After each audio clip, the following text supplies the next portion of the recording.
Hello everyone. सो आज हम solve करेंगे problem of the day GFG का। सो जो आज की प्रॉब्लम है वो है find the length of loop.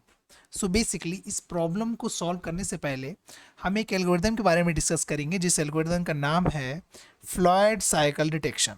ठीक है, तो it also known as tortoise and hare algorithm. अब बेसिकली इसको किस नाम से जाना जाता है? Tortoise and hare algorithm.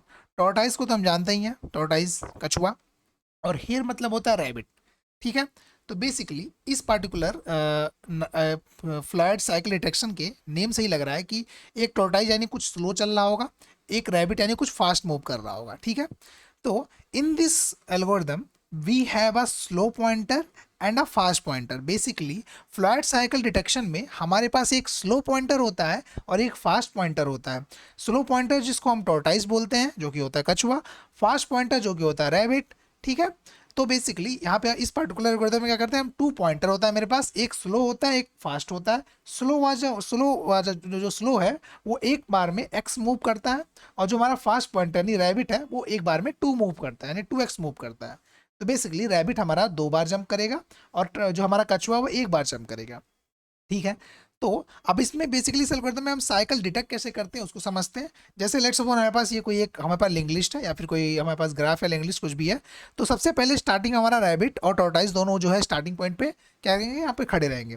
फिर अब क्या होगा, नेक्स्ट टाइम पे हमारा जो कछुआ यानी टॉर्टाइज जो है वो एक टाइम पे एक मूव करेगा और रैबिट जो हमारा वो डबल जंप करेगा। ठीक है, मतलब इस एक दो जंप करेगा बेसिकली। तो हमारा जो रैबिट है वो क्या करेगा, फर्स्ट जंप और सेकंड जंप। तो हमारा रैबिट क्या हो गया, अभी 3 पे आ चुका है। ठीक है, अब नेक्स्ट मूव में हमारा टोर्टाइज फिर से एक जंप एक बार मूव करेगा, तो हमारा वो टोर्टाइज जो है 3 पे रीच कर जाएगा। और जो हमारा रैबिट है वो डबल जंप करेगा, यानी पहले 4 पे जाएगा फिर 5 पे जाएगा। तो हमारा रैबिट कहाँ आ चुका है, 5 पे आ गया, जो 5 पे आ चुका है।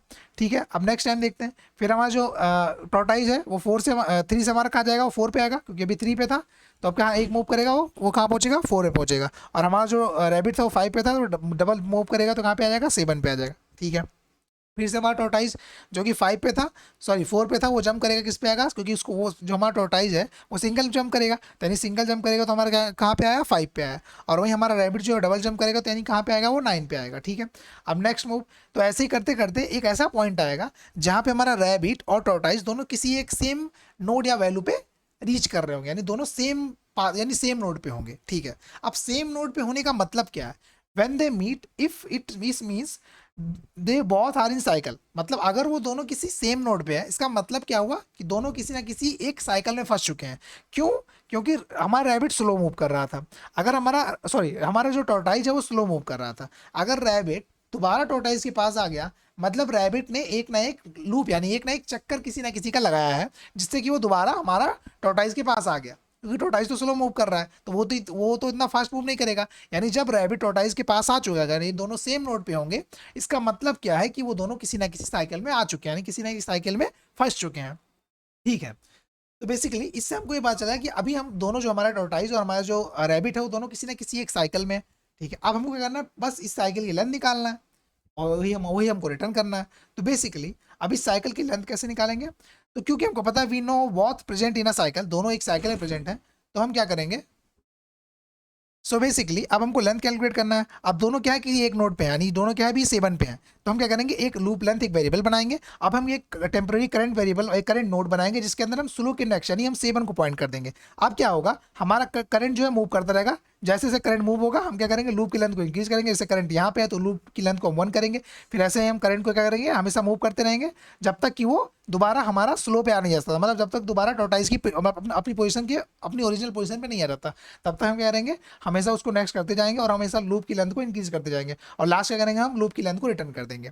तो बेसिकली यही हमारा क्या था, हमारा ये था फ्लैट साइकिल डिटेक्शन। यानी ये फ्लैट साइकिल डिटेक्शन का हेल्प करके, मतलब इसकी हेल्प से हमने क्या किया, अपने जो हमारा जो लूप थी यानी जो साइकिल फॉर्म हो रहा था उसकी हमने लेंथ कैलकुलेट की। और साइकिल कैसे हमको पता चला कि फॉर्म हो रहा है या नहीं हो रहा है, जब भी हमारा करंट यानी जब हमारा करंट रैबिट और टॉर्टाइज जब किसी एक सेम नोड को पॉइंट करेंगे, इसका मतलब वहाँ साइकिल फॉर्म हो रहा है। तो हमारा जो साइकिल फॉर्म हो रहा है ये बेसिकली क्या होता है, फ्लैट साइकिल डिटेक्शन होता है। और हम फ्लैट साइकिल डिटेक्शन की हेल्प से, क्योंकि अब वो साइकिल फॉर्म हो रहा है, तो हम एक टेम्परेरी नोड इनिशलाइज करेंगे, हम एक लूप लेंथ को 0 से इनिशलाइज करेंगे और तब तक करंट नोड को मूव करते रहेंगे जब तक वो दोबारा उस पार्टिकुलर करंट जो हमारा प्रीवियस नोड था उसके ऊपर रीच नहीं कर जाता था। तब तक हम क्या करेंगे, लूप की लेंथ को इंक्रीज करेंगे और करंट को नेक्स्ट करते रहेंगे, और लास्ट टाइम क्या करेंगे, लूप की लेंथ को रिटर्न कर देंगे।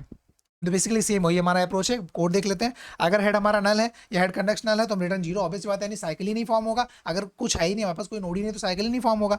अब हम क्या करेंगे, एक स्लो जो कि हेड को पॉइंट करेगा और हमारा फास्ट एक पॉइंटर बनाएंगे जो कि हमारा हेड को पॉइंट, मतलब दोनों जो है सेम हेड को पॉइंट करेंगे। अब क्योंकि हमको पता है कि फास्ट और फास्ट का नेक्स्ट, ये मतलब जो हमारा स्लो है, फास्ट मतलब जो फास्ट है वो भी नल नहीं होना चाहिए। फास्ट नल मतलब क्या होगा, बेसिकली फास्ट का नेक्स्ट, और फास्ट का यानी नेक्स्ट, और यानी हमारे क्या होगा, नोड का नेक्स्ट और नोड का नेक्स्ट दोनों ही नल नहीं होना चाहिए। ठीक है, तब तक हम क्या करेंगे, वाइल लूप पे चलाते रहेंगे। फिर जो हमारा स्लो था उसको हम करेंगे वो एक वन वन मूव करेंगे, और जो हमारा फास्ट था उसको क्या करेंगे, टू मूव करेंगे। और वैसे मैंने बोला कि जो हमारा टॉर्टाइस था वो एक मूव करेगा, और जो हमारा रैबिट था वो हमारा टू मूव करेगा। तो टू मूव करने के लिए हम क्या करेंगे, फास्ट के नेक्स्ट का नेक्स्ट मूव करेंगे, मतलब नेक्स्ट के नेक्स्ट को पॉइंट करेंगे, और सिंगल मूव के लिए हम बस स्लो का नेक्स्ट पॉइंट करेंगे। ठीक है, और जब भी हमारा स्लो अगर फास्ट के इक्वल हो गया, मतलब कि साइकिल डिटेक्ट हो गया। यही था हमारा फ्लड साइकिल डिटेक्शन। और जैसे ही हमको साइकिल डिटेक्ट हो गया, हमको लूप, हमको उसकी लेंथ कैलकुलेट करना है, जो कि मैं एक्सप्लेन कर चुका हूँ। हम लूप की लेंथ को 1 से स्लाइस करेंगे, सॉरी यहाँ 0 से नहीं, हम 1 से स्लाइस करेंगे। अब हम करेंगे जो भी करंट था उसको स्लो के नेक्स्ट को पॉइंट करेंगे, और तब तक हम वाइल लूप क्या कर देंगे, ट्रेवर्स करते रहेंगे जब तक हमारा करंट दोबारा स्लो के इक्वल नहीं आ जाता। और जैसे वो कल आता है वहाँ से लूप मतलब लूप के लेंथ को रिटर्न कर देंगे। अगर ऐसा कोई केस नहीं बनता है, मतलब कि कोई साइकिल डिटेक्ट नहीं हो रही है, तो हम क्या करेंगे, रिटर्न जीरो कर देंगे। तो बेसिकली ये हमारा आज था problem of the day GFG का।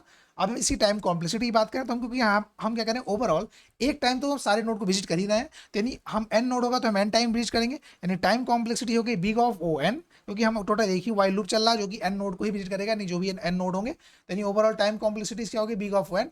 और अगर बात करें स्पेस कॉम्प्लेक्सिटी की, तो हमने यहाँ पे कोई एक्स्ट्रा स्पेस यूज नहीं किया है, तो यानी इसकी स्पेस कॉम्प्लेक्सिटी होगी बिग ऑफ ओ एन। तो ये हमारा जो फ्लड साइकिल डिटेक्शन एल्गोरिथम होता है, ये भी हमारा टाइम कॉम्प्लेक्सिटी क्या लेता है, बिग ऑफ ओ एन, और स्पेस कॉम्प्लेक्सिटी क्या होता है, बिग ऑफ ओ एन।